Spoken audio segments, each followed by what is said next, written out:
সশস্ত্র বাহিনীর উদ্দেশ্যে প্রধান উপদেষ্টা প্রফেসর মোহাম্মদ ইউনূস বলেছেন, আপনাদের খুব শীঘ্রই ফেব্রুয়ারিতে আমাদের জাতীয় নির্বাচন এবং গণভোটে খুব ঐতিহাসিক ভূমিকা পালন করতে হবে।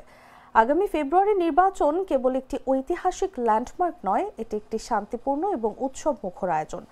ভোটদাতা ভোট দিতে আসবেন, তাদের জন্য এই আয়োজন উৎসব হয়ে উঠুক।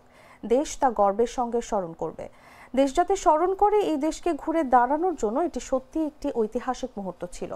বুধবার রাজধানীর ন্যাশনাল ডিফেন্স কলেজে আয়োজিত ন্যাশনাল ডিফেন্স ফোর্স ও আর্মড ফোর্সেস ওয়ার কোর্স 2025-এর কোর্স সমাপনী অনুষ্ঠানে তিনি এসব কথা বলেন।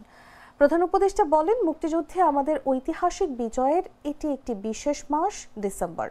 আমাদের মুক্তিযুদ্ধে যারা প্রাণ উৎসর্গ করেছেন, আমরা সবাই অত্যন্ত গর্বের সঙ্গে সেই সমস্ত বীরদের স্মরণ করি।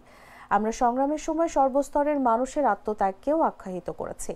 নতুন বাংলাদেশ গড়ার স্বপ্ন নিয়ে জুলাই বিপ্লব সম্ভব করতে যারা জীবন উৎসর্গ করেছেন এবং আহত হয়েছেন, সব শিক্ষার্থী ও জনগণের প্রতি আমার গভীর শ্রদ্ধা।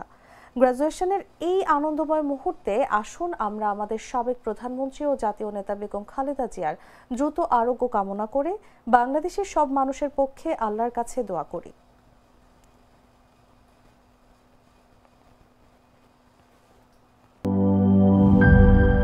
সবুজের দেশে নতুন রঙের বেশে ঘরে বাহিরে সাজানো বলকে রেইনবো রেইনবো রেইনবো পেইন্টস রে সাশ্রয়ী দামে দেয়াল রাঙায় রেইনবো সবার রং সবার ঘরে rainbow Rainbow Paints, the color of joy.